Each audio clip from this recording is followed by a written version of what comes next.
तो यार मैं झूठ नहीं बोलना चाहूंगा, मैंने कभी नहीं सोचा था कि किसी हॉरर कॉमेडी मूवी को भी मैं इतना ज्यादा एंजॉय कर पाऊंगा, वो भी उसके पार्ट 2 के अंदर। क्योंकि यार जब मैंने स्त्री पार्ट 1 देखी थी तो वो मुझे काफी ज्यादा अच्छी लगी थी, लेकिन मैंने कभी सोचा नहीं था कि पार्ट 2 मुझे उससे भी ज्यादा कंप्लीटली वाला मजा दे पाएगी। इस मूवी के अंदर हमें दिखाया जाता है देसी एवेंजर्स को, और इसके अंदर हमें दिखाया जाता है एक वर्सेस वाली थ्योरी को, जो कि मैं आगे बताऊंगा। और एक और चीज दिखाई जाती है जो कि इसकी सिनेमैटिक यूनिवर्स है, इसके पोस्ट क्रेडिट सीन से जो बनती नजर आ रही है, जिसके बारे में भी हम अंततः बात करने वाले हैं। तो हाँ यार, इस वीडियो में काफी ज्यादा स्पॉइलर होने वाले हैं स्त्री 2 मूवी से रिलेटेड। एंड अगर तुमने इस मूवी को नहीं देखा है तो प्लीज यार पहले इस मूवी को देखना एंड फिर इस वीडियो को देखना। तो चलो यार शुरू करते हैं। तो यार सबसे पहले बात करते हैं स्त्री 2 के दानव के बारे में कि आखिर इसके ओरिजिन, इसकी शक्तियां क्या क्या है, एंड फिर इसके आगे कैसे कैसे स्टोरी जुड़ती चली गई, स्त्री मूवी कैसे आई, स्त्री पार्ट 2 में क्या क्या हुआ, इसके बारे में भी विस्तार से बात करेंगे। तो यार देखो, हमें मूवी के अंदर एक्सप्लेन किया जाता है कि ये सरकटा दानव कोई और नहीं बल्कि पहले एक चंद्रभान नाम का व्यक्ति हुआ करता था, जिसकी एक बुरी पंचायत भी हुआ करती थी, जो कि औरतों को कुछ नहीं समझते थे। एंड ये नचनिया का डांस भी देखा करते थे, उस पर ठुमका मारा करते थे। लेकिन एक दिन वो नचनिया कर लेती है किसी से शादी, जो कि चंद्रभान और उसकी पलटन को सहा नहीं जाता, और ये एक टाइप से उन लोग को उड़ा देते हैं, यानी फिश कर देते हैं। जहाँ पे चंद्रभान उस नचनिया के पति का गला काट देता है, जिसके बिहाफ पर जब इन दोनों की मौत हो जाती है कपल की, तब यहाँ पे जो नचनिया है वही स्त्री बन जाती है, और फिर वो चंद्रभान और उसकी बुरी पलटन का पूरी तरह से सर्वनाश करती है, यानी सर्व काट वाट देती है। एंड यार यहीं से स्त्री की कहानी शुरू हो जाती है, जिसके खौफ से सरकटा दानव भी नहीं आना चाहता है। लेकिन जैसे ही विकी द सेवियर ने यहाँ पे गाँव वालों की रक्षा कर ली और मर्दों की भी रक्षा कर ली उस स्त्री से, तो भैया यहाँ पे सरकटा दानव की भी एंट्री हो गई, जो कि इनको पता चलता है एक चिट्ठी के माध्यम से, जिसको रोकने के लिए आ चुकी है यहाँ पे श्रद्धा कपूर भी, जो कि विक्की द पुलिस के पास गई है बोलने कि भैया अपनी पलटन को लेके चलो, उस सरकटे दानव को हमें हराना पड़ेगा। जहाँ पे विक्की पुलिस बोलता है कि मैं नहीं मानूंगा साला, हर बार मैं ही क्यों बनूं बलि का बकरा। एंड यहाँ पे वो बोलती है Vicky please Vicky please Vicky please please please please. Sorry यार, मैं गाने में चले जाता हूँ। लेकिन यहाँ पे विक्की बोलता है कि हर बार मैं नहीं बनने वाला। यहाँ पे वो बोलती है कि विक्की प्लीज मान जाना जरा, तो वो बस यहाँ पे लौंडा पिघल जाता है अपना और बोलता है कि ठीक है चलो उसकी बैंड बजाते हैं। जहाँ पे ये सब लोग आते तो है इसको मारने के लिए, लेकिन सरकटा दानव इज टू पावरफुल, इतना कि यहाँ पे सरकटा दानव स्त्री की चुटिया से भी हराया नहीं जा रहा है, जो कि स्त्री पार्ट 1 में श्रद्धा कपूर को विकी द सेवियर की मदद से मिली थी। एंड क्योंकि यहाँ पे श्रद्धा कपूर भी कुछ कर नहीं पा रही है, एंड इसीलिए अब ये लोग आ चुके हैं अपने मीटिंग रूम में और डिस्कस कर रहे हैं कि आखिर इसको कैसे हराया जाए। जब वहां पे आता है विक्की का तेज दिमाग और बोलता है कि वो चिट्ठी किसने भेजी थी, जिसकी वजह से हमें पता चल पाया कि भैया यहाँ पे सरकटा दानव भी करके कोई कुछ है। एंड यहीं पे बताता है कि भैया ये कोई है व्यक्ति यहाँ फलाना निमकाना, और ये कहीं कोई रहता है। और फिर ये जाते हैं किसी पागल खाने में, जहाँ पे रिवील होता है कि ये भेजने वाला कोई और नहीं बल्कि एक सबसे बड़ा पागल है, जिसका नाम है अक्षय कुमार। एंड वो बोलता है तकलिया भाई, वो बता रहा हूँ कि वो सीन ही इतना जबरदस्त था कि पूरा हॉल हंस के पागल हो गया। और मुझे बुलबुलैया वाले अक्षय कुमार और हेरा फेरी वाले अक्षय कुमार की याद आ ही गई थी। लेकिन ये खैर आगे की बात है, मैं बाद में बात करूंगा। लेकिन यहीं पे रिवील होता है कि जो अक्षय कुमार है वो कोई और नहीं बल्कि वंशज है उसी सरकटे दानव का, और क्योंकि वो उसके कारस्तानियों से बहुत ज्यादा विचलित है, एंड दैट्स व्हाई वो उन लोगों को बताना चाहता है कि भैया इसको कैसे हराया जा सकता है, इसे कैसे मारा जा सकता है, फलाना ढिमकाना। जहाँ पे विक्की द सेवियर को सब कुछ पता चल चुका है कि कैसे हराया जा सकता है सरकटे दानव को, वो बता देता है अपनी विक्की प्लीज वाली गर्ल को। जहाँ पे विक्की प्लीज वाली गर्ल कहती है विक्की तू चल मेरे साथ, हम करेंगे डंडियाबाज। जहाँ पे ये लोग चले तो जाते हैं साथ में, लेकिन यहाँ पे होना होगा मेल मिलाप आत्माओं का। जहाँ पे विक्की प्लीज वाली बोलती है कि आलतू फालतू जलालतू हो जाए पालतू, एंड बस ये लोग हो जाते हैं एक। एंड फिर वो लोग चले जाते हैं सरकटे दानव के आयाम में, जहाँ पे उसने छुपा के रखी हैं उन सारी लड़कियों को। जहाँ पे विक्की प्लीज इस चीज का फायदा उठाने जा ही रहा होता है, लेकिन वो छुड़वा लेती है। समझ रहे हो ना? ट्रू लव यार। यहाँ पे फिर श्रद्धा कपूर उसको ये भी बताती है कि तुम्हें इन झाड़ में फंसी लड़कियों को बचाना होगा, जाओ उनको बचाओ। जहाँ पे विक्की प्लीज कहता है कि तुम भी चलो ना मेरी जान, वो बोलती है कि मैं नहीं आ सकती मेरे बाबू। वो बोलता है क्यों, तो वो बताती है कि एक्चुअली में वो अपनी ही बलि देने आई है, क्योंकि यहाँ पे सरकटे दानव को स्त्री की बलि चाहिए, ना कि इन झाड़ में फंसी उन औरतों की। तो यहाँ पे विक्की प्लीज बोलता है कि मैं ऐसा नहीं करूंगा मेरी जान। वो बोलती है जा बे जा, निकल यहाँ से भाग। और बस फिर वो ऐसा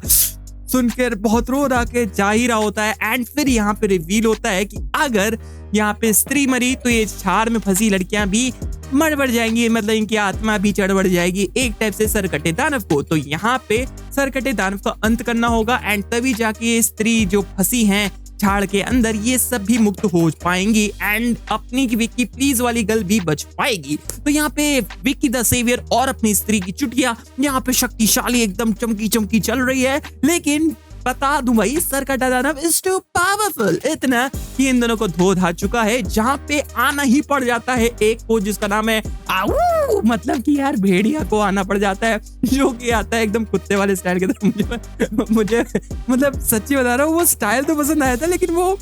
वुल्फ उतना ज्यादा पसंद नहीं आया था। मैं सच बता रहा हूँ, मूवी का बजट भले ही कितना भी रहा हो 60 करोड़ रहा हो, लेकिन मैं चाह रहा हूँ कि फ्यूचर में इसको कम से कम अच्छे से दिखाना। यार वेयरवुल्फ, मैं चाहता हूँ वेयरवुल्फ को दिखाओ एकदम वेयरवुल्फ की तरह, ताकि वो जब वो लड़े ना तो मजा आ जाए। मतलब इसमें भी मजा आ रहा था, मतलब समझ जाओ यार, दिल की बातें समझा करो। एंड इसीलिए जब ये सब लोग भी अवेंजर असेंबल वाली टीम कर ही रहे होते हैं और वहां पे जनया जो कि डॉक्टर स्ट्रेंज की तरह सब कुछ देख रहा होता है, क्योंकि उसका कनेक्शन हो जाता है एक टाइप से सरकटे दानव से, क्योंकि उसके अंदर कीटाणु हैं स्त्री के, समझ रहे हो, स्त्री के कीटाणु की वजह से वो देख पा रहा है सरकटे दानव के आंखों से कि आखिर क्या क्या हो रहा है, कैसे कैसे हो रहा है। वो लाइव मूवी देख रहा है, समझ रहे हो कैसे हो रहा है, समझो यार। एंड फिर यहाँ पे हमें रिवील होता है कि सरकटा दानव इज टू पावरफुल, इतना कि ये तीनों मिलकर भी इसका सामना नहीं कर पा रहे। एंड फिर यहाँ पे रिवील होता है श्रद्धा कपूर का एक बहुत बड़ा सीक्रेट कि he was the daughter of स्त्री। एंड फिर यहाँ पे स्त्री आती है एकदम सुपरमैन स्टाइल की तरह और दे दन दन दन दन दन दन, मजा आ जाता है। मैं क्या बताऊं,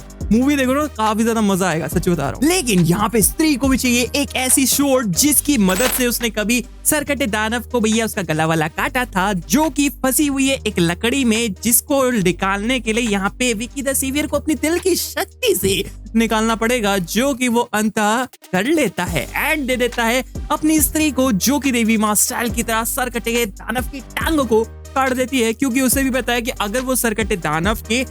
धड़ को अलग करेगी तो भैया यहाँ पे एक और धड़ एक्टिवेट हो जाएगा और फिर ट्रबल सिचुएशंस बढ़ जाएगी। और मूवी बोल रही थी कि भैया खत्म करो यार, एंड फिर बस यहाँ पे सरकटे दानव का अंत बंद कर देती है लावा में फेंक कर, एंड यहीं पे हैप्पी एंडिंग हो जाती है। जहाँ पे एंडिंग सीन में हमें ये नजर आता है कि श्रद्धा कपूर विक्की को ये रिवील करती है कि अबे चूतिए, जब तेरे को लोग कह ही रहे थे कि मैं एक छलावा हूँ, मैं एक पिशाचनी हूँ, मैं एक आत्मा हूँ, तो तुम मान क्यों नहीं रहा था चूतिए। और विक्की द सेवियर कहते हैं कि सच में तुम छलावा हो। वो बोलती है हाँ यार, तो तुम्हारा नाम क्या है? वो चुपके से उसे बताती है और विक्की द सेवियर बोलता है कि सच में तुम्हारा नाम यही है? वो बोलती है हाँ मेरा बाबू यही है। और बस यहाँ पे ऑडियंस को पता फिर से नहीं चलता कि श्रद्धा कपूर का नाम क्या था स्त्री पार्ट 1 और पार्ट 2 में, जो कि अब बस पता है अपने विक्की द सेवियर को, जिसका कट चुका है बहुत भयंकर वाला, क्योंकि इसने क्या क्या नहीं किया अपनी जान के लिए। व्रत रखा,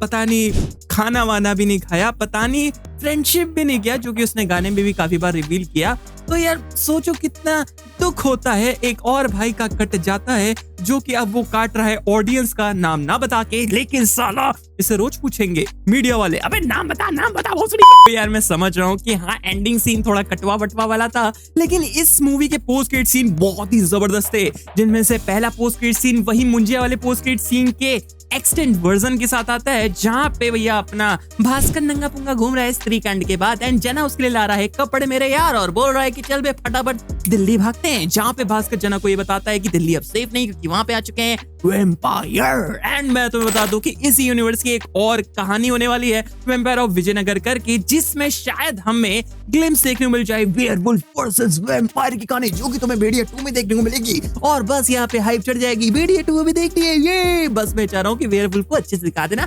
कुत्ते मोड ऑन मत करना ब्रू। और फिर हमें दिखाया जाता है गाना, और फिर हमें दिखाया जाता है एक और सेकंड पोस्ट क्रेडिट सीन, जो कि स्त्री पार्ट 3 की कहानी को रिवील कर देता है एक टाइप से, जहाँ पे भैया एक लोटा टुड़क रहा है, किसने टुड़काया होगा, मिस्टीरियस मैन ने, जो कि दिखाया नहीं कि नहीं था यार। एंड फिर यहाँ पे वो कंबल ओढ़ा इंसान उस चीज को देखता है जिसमें वही लावा है, जो कि हमें सरकटे दानव के आयाम में देखने को मिली थी, जिसमें उसको डोबो डोबो के मार दिया था स्त्री ने, और शायद खा भी लिया होगा। ओए तो यार बस उसे खोल के वो इनहेल कर जाता है, उसके पास शक्ति आ जाती है, और ये कोई और नहीं बल्कि अक्षय कुमार है, यानी कि वो he was the Thanos of this universe bro. तो यार इस कहानी से हमें क्या क्या सीखने को मिलता है, तो देखो यार ये कहानी बड़ी सिंपल सी है, जो कि तुम्हारा काट चुकी है। पार्ट 1 में जो मजा दिया था पार्ट 2 ने ज्यादा मजा दे दिया है बिकॉज ऑफ यहाँ पे वर्सेस सीरीज भी बहुत अच्छे हुए थे, एवेंजर्स दिखाया गया, सिनेमैटिक यूनिवर्स को खड़ा किया गया, मजा आ गया और भेड़िया 2 के लिए हाइप बढ़ा दी। पैर ऑफ विजय नगर करके भी हमें बता दिया गया कि उसमें आने वाले हैं क्लिप्स देखने मिलने वाले हैं, भेड़िया 2 वर्सेस वैम्पायर, मतलब ऐसी कुछ टाइप का होगा, समझ रहे हो ना? तो यार अगर तुम्हें कुछ भी समझ में नहीं आया लास्ट में जो कि मैंने जानबूझ के बोला था ऐसे, तो भैया पूरी वीडियो फिर से देखो और मुझे वापस से व्यूज दो, उसकी बहुत ज्यादा जरूरत है हमका, समझा? और यार मैं समझ रहा हूँ कि इस मूवी के अंदर काफी ज्यादा लूप होल्स है, इतना कि इसमें क्वेश्चन नंबर पार्ट 1 निकल के आता है जो कि है कि अगर श्रद्धा कपूर को अपनी माँ को एक टाइप से मुक्ति ही दिलानी थी स्त्री पार्ट 1 में, तो उसने इजीली ढंग से ये क्यों नहीं कर दिया? तो यार इसका भी आंसर हमें पार्ट 2 के अंदर दिखाया जाता है, जब विक्की भी यही सेम क्वेश्चन श्रद्धा कपूर से पूछता है, तो श्रद्धा कपूर से बताती है कि उसकी माँ ने हमेशा उसे एक छोटे ही रूप में देखा है, ना कि वो इस रूप को पहचानती है, एंड दैट्स व्हाई उसको एक सेवियर की जरूरत थी जो कि इस गांव की सेव भी करे और उसकी माँ की चुटिया काट के उसको मुक्ति भी दिला दे। लेकिन यहीं पे आ जाता है क्वेश्चन भी कि काहे श्रद्धा कपूर ने अपनी माँ की चुटिया को अपने साथ रख लिया था मूवी के एंड गेट सीन में, जो कि स्त्री पार्ट 1 में हमने देखा था। तो यार यहीं पे आती हैं दो थ्योरी। पहली थ्योरी ये आती है कि शायद श्रद्धा कपूर जानती थी कि कोई एक बहुत बड़ी चीज होने वाली है जिसके लिए उसको बहुत सारी शक्तियों की जरूरत पड़ेगी, एंड इसीलिए वो अपनी माँ को मुक्ति दिलवा देती है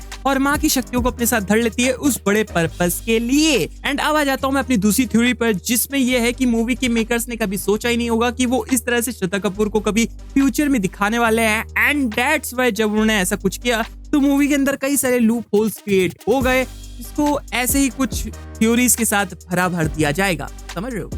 एंड यार एक और चीज है जिसके बारे में तुमने नोटिस नहीं भी किया होगा, जो कि मैंने नोटिस कर लिया, जो कि ये है कि हमें बड़े इजीली ढंग से पार्ट 2 के अंदर ये तो रिवील हो गया कि शायद इस यूनिवर्स के पूरी तरह से थैनोस कोई और नहीं अक्षय कुमार ही होंगे, जो कि अपनी न्यू पावर्स के साथ आने ही वाले हैं। लेकिन इनकी जो कहानी लिखी गई है राइटर्स के द्वारा, वो बहुत ही प्लान करके लिखी गई है, क्योंकि अगर तुमने स्त्री पार्ट 1 को भी देखा होगा बहुत अच्छे से, तो जब हमें स्त्री की ओरिजिन दिखाई जाती है तो उसके कुछ पन्ने फटवट जाते हैं, जो कि इस बात में टाल दिया जाता है कि भैया बच्चों ने फाड़ दिया होगा, और इस बात से फिर हम भी नहीं सोचते हैं कि भैया किसने वो फाड़ा होगा, क्यों ही फाड़ा होगा। तो वहां पे भी अक्षय कुमार का एक टाइप से रेफरेंस था, और फिर पार्ट 2 के अंदर तो कम्प्लीटली रेफरेंस तो था ही, जहां पे अक्षय कुमार ने बड़ी प्लानली ढंग की मदद से और उस मिस्टीरियस मैन की मदद से ये जान लिया था कि चंदेरी शहर में अब स्त्री है नहीं, because of Vicky the saviour की मदद से, एंड इसीलिए उसने वो चिट्ठी उन सेवियर लोगों के पास पहुंचाई होगी ताकि वो अपने पूर्वज को मरवा सके एंड शक्ति पा सके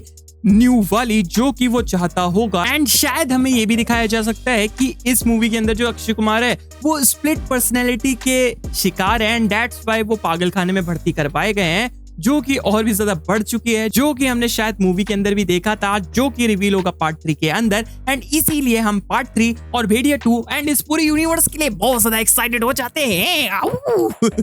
तो यार अगर तुम्हें ये वीडियो अच्छी लगी हो तो इस वीडियो को लाइक करो, नहीं पसंद है डिसलाइक करो, एंड यार मेरे चैनल को सब्सक्राइब करो, बहुत ज्यादा जरूरत है। कमेंट पे अपनी थ्योरी बताओ, पर्सनली चैट करना चाहते हो तो ईशान एक्सप्लेन को भैया फॉलो कर लो इंस्टाग्राम पर, एंड खिलखिलाते हुए हंसते हंसते और आऊ करते हुए देखते रहिए ईशान एक्सप्लेन।